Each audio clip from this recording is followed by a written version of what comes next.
Hello dear students, 11th class mathematics lecture number 10 volume number 8 में आपका स्वागत है। अभी आपने देखा पिछले लेक्चर में मैंने आपको उप समुच्चय के बारे में बताया था। अब हम आपको इंटरवल के बारे में बताएंगे।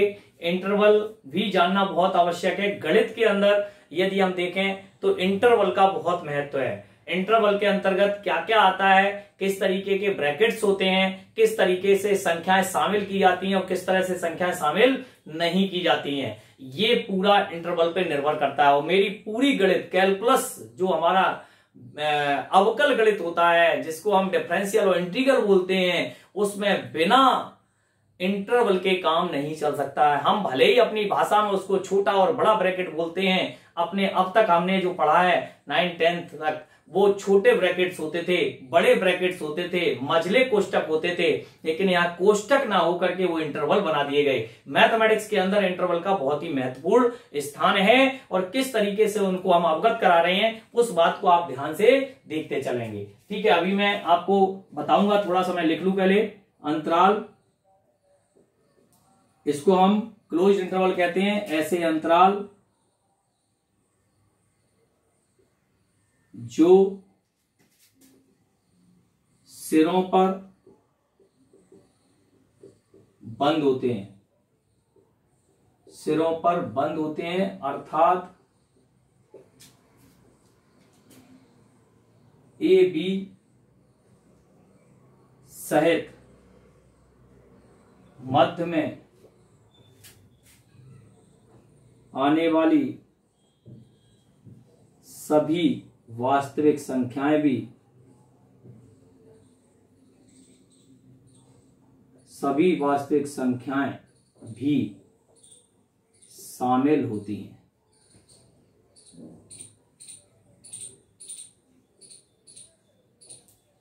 ठीक है, ऐसे अंतराल जो सिरों पर बंद होते हैं, अर्थात ए बी सहित मध्य में आने वाली सभी वास्तविक संख्याएं भी शामिल होती हैं, संवृत या बंद, संवृत अंतराल कहलाता है। संवृत अंतराल कहलाता है। इसे इस तरीके से a, b से व्यक्त करते हैं। ठीक है, अब इसको हम आपको बता दें, a, b को समुच्चय निर्माण रूप में, समुच्चय निर्माण रूप में कैसे लिखते हैं? x such that x is greater than and equal a, less than and equal b। इस आपको ध्यान रखें। और यहां पर चाहें तो यहां पे लिख दें a, b belongs to r, और यहां पर भी लिख दें a for all का चिन्ह लगा दें, a, b belongs to r, वास्तविक संख्या। और संख्या रेखा पर भी दर्शा दें, संख्या रेखा पर, तो संख्या रेखा पर दर्शाएंगे तो इस तरीके से ये बनेंगे हमारे गहरे गोले, और इधर भी हमारा गहरा गोला बनेगा। ये a होगा और ये b होगा, और यहाँ लिखेंगे a, b, इस तरह से। ठीक है, और एक खास बात और है, अब आप समझें, ध्यान से समझें पूरी बात। अभी मैं समझा दे रहा हूं, अभी मैंने जो भी किया है। सबसे पहले अंतराल इंटरवल की बात। यदि a और b दो वास्तविक संख्याएं हो तथा a is less than b हो तो अंतराल 3 भागों में विभाजित किया जाता है। पहला अंतराल होता है विवृत या खुला अंतराल, जिसको ओपन इंटरवल के नाम से जानते हैं। दूसरा होता है संवृत या बंद अंतराल, क्लोज्ड इंटरवल के नाम से जानते हैं। और तीसरा होता है अर्ध खुला और अर्ध बंद, अर्ध विवृत एंड अर्ध संवृत, semi open and semi closed interval. ठीक है, ये 4 प्रकार के होते हैं, 3 तरह का बताया गया, कोई दिक्कत की बात नहीं है। विवृत या खुला अंतराल क्या होता है? विवृत या खुला अंतराल, इसकी बात कर लेते हैं। ऐसे अंतराल जो दोनों सिरों पर खुले होते हैं तथा दोनों सिरों पर खुले होते हैं और ए बी को छोड़कर, अर्थात ए बी को छोड़कर उनके मध्य आने वाली सभी संख्याएं उसमें उपस्थित होती हैं, विवृत अंतराल कहलाता है। इसे छोटे कोष्टक, देख रहे होंगे आप, छोटा कोष्टक बनाया गया है, से निरूपित करते हैं। इसका समुच्च निर्माण रूप में x such that x is greater then a, मतलब a से बड़ा, a नहीं a से बड़ा, और लेस देन b, b से छोटा, अर्थात वही केवल लिए जाते हैं। संख्या रेखा पर भी इसको दर्शाने के लिए हमने कहा मध्य की सभी संख्याएं, तो इसको गहरी मोटी लाइन कर देते हैं। ये देखो गहरी मोटी लाइन कर दे रहा हूं मैं, ये देखिए ये गहरी मोटी लाइन हो गई, बीच वाली सब लाइन मोटी हो जाएगी, ठीक है, मोटी हो जाएगी। और ये आपका ये गोले हमने खाली छोड़ दिए हैं, इसका मतलब a और b स्वयं उपस्थित नहीं होते हैं इस अंतराल में, a और b स्वयं उपस्थित नहीं होते हैं, मध्य में आने वाली सभी संख्याएं इसमें उपस्थित होती हैं। इस बात को गौर करें आप, ठीक है। तो इस तरीके से इसकी संख्या रेखा हो गई और इसका ये हो गया संवृत बंध। संवृत या बंध अंतराल क्या होता है? ऐसे अंतराल जो सिरों पर बंद होते हैं, दोनों सिरों पर, सिरों पर का मतलब है दोनों सिरों पर, ये दोनों सिरे होते हैं, सिरों पर बंद होते हैं, अर्थात ए बी सहित मध्य में आने वाली सभी वास्तविक संख्याएं भी शामिल होती हैं। संवृत या बंद अंतराल कहलाता है।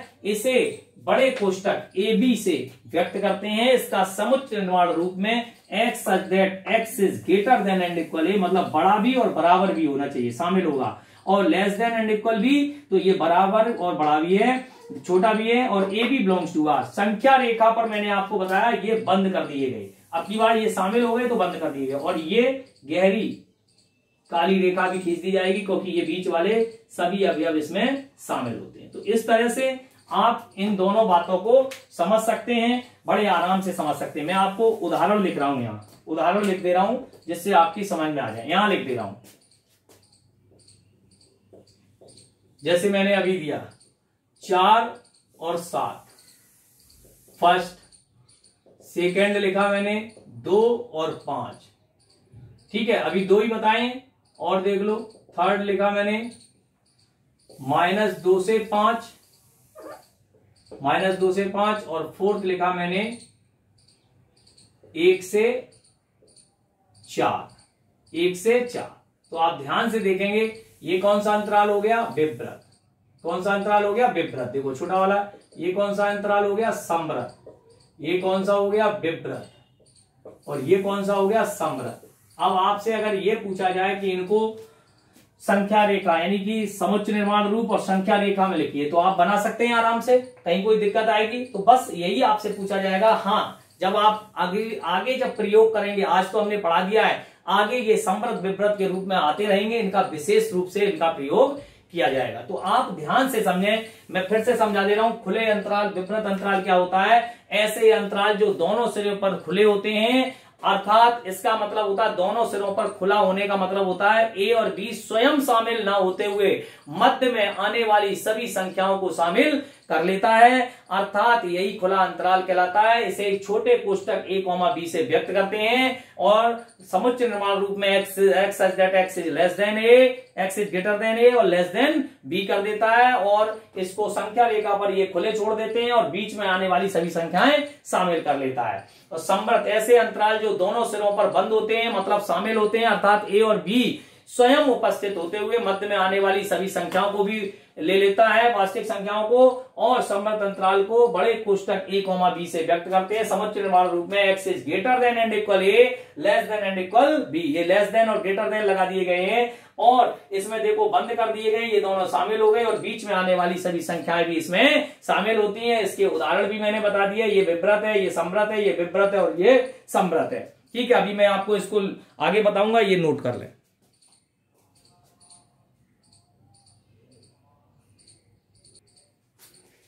अब आप देखेंगे इसके भी 2 पार्ट हो गए, एक ए पार्ट हो गया अर्ध विवृत अंतराल, और एक हो गया बी अर्ध संवृत अंतराल। ठीक है, अर्ध विवृत अंतराल और अर्ध संवृत अंतराल। तो अर्ध विवृत अंतराल देखते हैं, सेमी ओपन इंटरवल, ऐसे अंतराल जो एक सिरे पर खुले, जो एक सिरे पर खुले एवं दूसरे सिरे पर बंद हो। अर्ध विवृत अंतराल कहलाता है। अर्ध विवृत अंतराल कहलाता है। इसे एक सिरे पर खुले और दूसरे पर बंद, इसे प्रतीक से व्यक्त करते हैं। ठीक है। समुच्चय निर्माण रूप में A, B को समुच्चय निर्माण रूप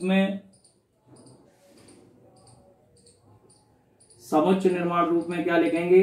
X such that X is greater than A और less than and equal B। संख्या रेखा पर आप देखिए, इधर कैसा है? खुला और इधर कैसा है? बंद। ठीक है। ये हो जाएगा आपका A और ये हो जाएगा B, इधर हो जाएगा A और इधर हो जाएगा B।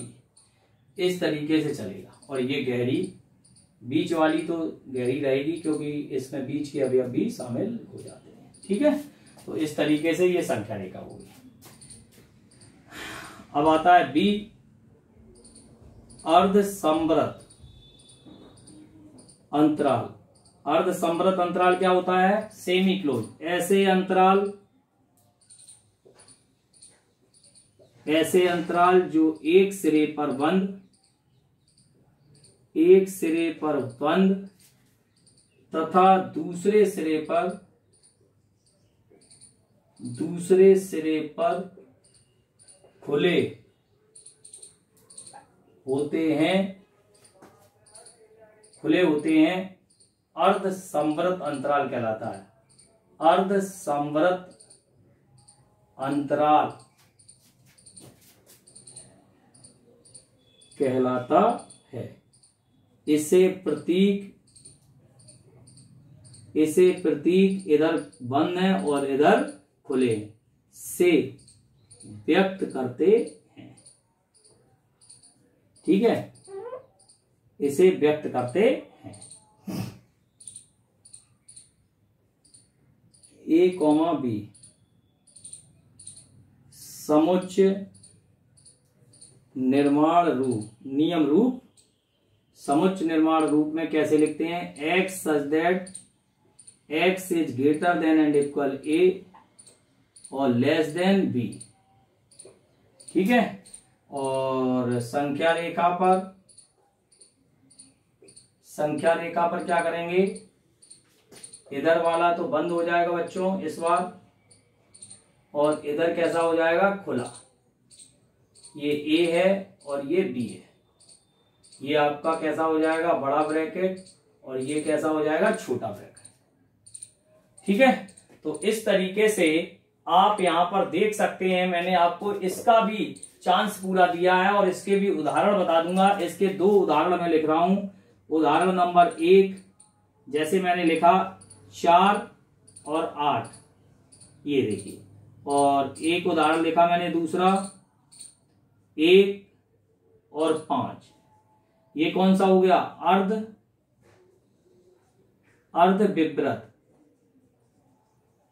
विवृत अंतराल। ठीक है। और ये कौन सा हो गया? अर्ध संवृत अंतराल हो गया। तो इस तरीके से आप देख लें, फिर से समझ लें, थोड़ा सा मैं समझा दे रहा हूं। ऐसे अंतराल जो एक सिरे पर खुले, मतलब एक पर तो ओपन हो और दूसरे पर बंद हो, अर्ध विवृत अंतराल कहलाता है। इसे पहले छोटा खुला और बाद में बंद से व्यक्त करते हैं समुच्चय निर्माण रूप में। X such that X is greater than A, less than and equal B, क्योंकि यहाँ पे संवृत है। और इधर भी देखिए, ये खुला है और ये बंद है। बीच में आने वाली सभी संख्याएं इसमें भी शामिल होंगी।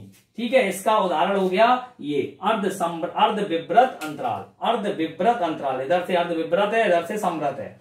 अर्धसमव्रत अंतराल ऐसे अंतराल जो एक सिरे पर बंद, पहले सिरे पर बंद और दूसरे सिरे पर खुले होते हैं, अर्थात अर्धसमव्रत अंतराल कहलाता है। इसे प्रतीक पहले पर बंद और दूसरे पर खुले से व्यक्त करते हैं। ए और बी को समुच्चय निर्माण रूप में x such that x is greater than a less than b. संख्या रेखा पर ये देखो बंद है और बीच वाली लाइन वही थोड़ी सी कैसी होगी, मोटी कर देंगे, क्योंकि बीच के सभी अवयव इसमें शामिल होंगे। ठीक है, ये आपका खाली ही रहेगा, तो ये भर जाएगा और ये खाली रह जाएगा। तो इस तरीके से आपने एक और टॉपिक पढ़ने का प्रयास किया है, मैंने आपको पढ़ाने का प्रयास किया है और आप कोशिश करेंगे। ये बहुत इजी टॉपिक है, कहीं कोई दिक्कत आने वाली नहीं है। फिर भी यदि आपको कोई दिक्कत आती है तो आप हमसे बार बार पूछें, व्हाट्सएप पे पूछें, कहीं भी पूछ सकते हैं, फोन करके पूछ सकते हैं।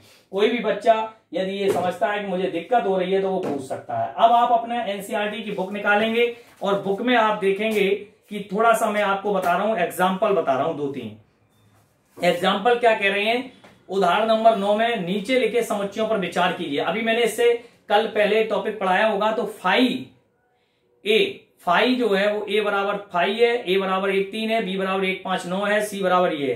प्रत्येक समुच्चय के बीच में सबसेट और डज नॉट सबसेट लगाना है। तो फाई सभी समुच्चयों का उपसमुच्चय होता है तो सबसेट हो गया। ए सबसेट ऑफ बी, 1 और 3 क्या बी में आ रहा है? नहीं आ रहा, डज नॉट सबसेट आ जाएगा। ए सबसेट ऑफ सी क्या आ रहा है? 1-3 बिल्कुल आ रहा है, 1-3 एक ए सबसेट ऑफ सी, ए के सभी अवयव सी में उपस्थित हैं। और बी सबसेट ऑफ सी है क्या? बिल्कुल 1-5-9 ये भी है। ठीक है, ऐसे ही आपको क्या करना है, 10वां उदाहरण देखना है। ए बराबर आपको AEIOU और ABCD दिया गया, क्या ए बी का उपसमुच्चय है? नहीं तो क्यों? वो बोला कि ABCD दिया गया है तो ई इसमें उपस्थित नहीं है। ABC, E belongs to A, E belongs to A, परंतु E does not subset of B, A B का उपसमुच्चय नहीं होगा। ठीक है, ए है, आई है, बहुत सारी चीजें हैं जो नहीं है। एक क्या है, बहुत सारी लिख सकते हैं। और अंत वाला भी मान लीजिए ABC 3 समुच्चय हैं, यदि ए बिलोंग्स टू बी है और बी सबसेट ऑफ सी है तो क्या सत्य है ए सबसेट ऑफ सी? यदि नहीं तो एक उदाहरण दीजिए। तो दिया है इन्होंने, ए बराबर 1 ले लिया, बी बराबर 1 उसको अवयव मान लिया, समुच्चय नहीं है वो, समुच्चय नहीं है, और सी बराबर 1, 2, 3 मान लिया। तो ए बिलोंग्स टू तो बी है परंतु बी सबसेट ऑफ सी है। बी सबसेट ऑफ सी हो सकता है लेकिन ए सबसेट ऑफ बी नहीं है। तो बी सबसेट ऑफ सी परंतु ए डज नॉट सबसेट ऑफ सी, ये निश्चित है। ये तो पहली बार 1 बिलोंग्स टू ए है परंतु 1 डज नॉट बिलोंग्स टू सी है, तो ए सी का उपसमुच्चय नहीं हो सकता है। तो आप इसको नोट डाउन कर लेंगे। इसके बाद मैं बात करूंगा, आपकी एक एक्सरसाइज है कौन सी, 1.3, इसको भी मैं पढ़ के सुना रहा हूं, ध्यान से देखते चलिए। जैसे रिक्त स्थानों में आपको सबसेट और डज नॉट सबसेट को भरकर सही कथन बताइए। जैसे 2, 3, 4 और 2, 3, 4 उधर भी आ रहा है तो सबसेट हो गया। ABC और BCD does not subset. X such that x आपके विद्यालय की एक कक्षा 11th का एक विद्यार्थी है और एक्स सच दैट एक्स आपके विद्यालय का एक विद्यार्थी है। आपके विद्यालय की एक कक्षा 11th का एक विद्यार्थी और आपके विद्यालय के एक विद्यार्थी, तो ये सबसेट हो गया ना? क्या हो गया? सबसेट हो गया। सेकंड थर्ड सबसेट होगा बिल्कुल। अरे कक्षा का एक विद्यार्थी और विद्यालय तो बहुत सारे विद्यार्थी हैं, तो इसलिए किसी समतल में स्थित एक वृत्त और एक्स सच दैट एक्स एक समान समतल में वृत्त जिसकी त्रिज्या 1 इकाई हो, तो ये गलत है। वृत्त की त्रिज्या तो कुछ भी हो सकती थी, वहां बहुत सारे वृत्त हो गए, वहां 1 इकाई कह रहा है, ये डज नॉट सबसेट होगा बिल्कुल। किसी समतल में स्थित एक त्रिभुज है और किसी समतल में स्थित एक आयत है, ये भी नहीं होगा। समतल में स्थित एक त्रिभुज का समुच्चय है और वहां पर आयत का है, तो ये भी सब डज नॉट सबसेट होगा। और 6 की बात करते हैं, एक समबाहु त्रिभुज है, हाँ ये चलेगा। किसी समतल में स्थित एक समबाहु त्रिभुज है, समबाहु की तीनों भुजाएं समान होती है, जबकि समतल में स्थित त्रिभुजों का समुच्चय है, तो कैसे सारे त्रिभुज होंगे? तो सबसेट होगा, 6वां सबसेट होगा। और एक्स सच दैट एक्स एक प्राकृत संख्या है जबकि एक्स एक पूर्णांक संख्या है, तो निश्चित प्राकृत पूर्णांक में शामिल हो जाएंगी। तो इसी तरीके से आपको दूसरे सवाल में सत्य और असत्य बताना है और तीसरे सवाल में भी ऐसा ही करना है। और चौथे सवाल में आपको निम्न के, आप मेरी बात सुन लो, पहले आप करना, जब नहीं आए तो हमें आप बता देना। चौथे सवाल में निम्नलिखित समुच्चयों के सभी उपसमुच्चय, मैंने आपको उपसमुच्चय बनाने सिखा दिए हैं। पांचवा क्वेश्चन, पी ऑफ ए के कितने अवयव होंगे, मैंने आपको ये सिखा दिया है। और निम्न को अंतराल रूप में लिखिए, अंतराल रूप में लिखिए। तो आपको जैसे इस रूप में दिया गया, मैंने आपको लिख के बताया x such that x belongs to a such that b, एक ही बात है, वो ऐसे लिखा हुआ है। और इसको आपको अंतराल रूप में लिखना है और निम्न अंतरालों को समुच्चय निर्माण रूप में लिखिए। तो आप कोशिश करेंगे 1.3 एक्सरसाइज को करने की। अगर आपको लगता है, मैं वैसे बता सकता हूं, मुझे कोई ऐतराज नहीं है। ये देखो अंतराल छठवां सवाल है, जैसे x such that x belongs to R, x बड़ा है -4 से, छोटा है एंड इक्वल, तो -4 खुला अंतराल हो गया और 6 हो गया कैसा, समवृत्त अंतराल। ये हमने अभी लिखे, 2 मिनट पहले ही लिखे हैं, सारे कुछ हो जाएंगे। तो आप इनको देखें और करें। अगर आपको फिर भी कोई दिक्कत आती है तो आप हमसे पूछ सकते हैं, ठीक है ना। फिर हमें बताना तो मैं आगे करा दूंगा, ठीक है। चलिए, तो मैं आपको यह समझाना चाहता था कि किस तरीके से हम पढ़ेंगे उसको, कैसे बनाएंगे उसको। अब जैसे ये सत्य असत्य वाले आ रहे हैं, जांचिए ए बी और बी सी ए, ये कह रहा है डज नॉट सबसेट, जबकि ये असत्य है क्योंकि ए और बी उसमें शामिल था, तो ये असत्य हो गया। क्यों हो गया, क्लियर है। ए ई अंग्रेजी वर्णमाला का एक स्वर है, ये सत्य है। ए सबसेट 1 2 3 और सबसेट ऑफ 1 3 5, ये कैसा है, ये असत्य है। 1 3 5 में 1 2 3 शामिल कहां हो रहा है, थर्ड असत्य है। और फोर्थ में ए सबसेट ऑफ एबीसी, ये सत्य है। फिफ्थ में A subset of A belongs to कह रहा है, ए बिलोंग्स टू कह रहा है, ये गलत है, ये सबसेट है। और फिफ्थ में असत्य हो गया। सिक्स में एक्स सच दैट एक्स संख्या 6 से कम एक समप्राकृत है और एक्स सच दैट एक्स संख्या जो 36 को विभाजित करती है, ये सत्य है, ठीक है ना। तो ये आपको थोड़ा सा देखना पड़ेगा कि कौन सा सत्य और कौन सा असत्य है। फिर आप हमें बताएंगे, इनके उपसमुच्चय लिखने के बाद भी बताएंगे। 1.3 बहुत ईजी है, मेरी थ्योरी को आप पढ़ते रहिए, सवालों में कहीं कोई दिक्कत आने वाली है ही नहीं। आज आप करें, फिर हमें बताएं। Thank you so much.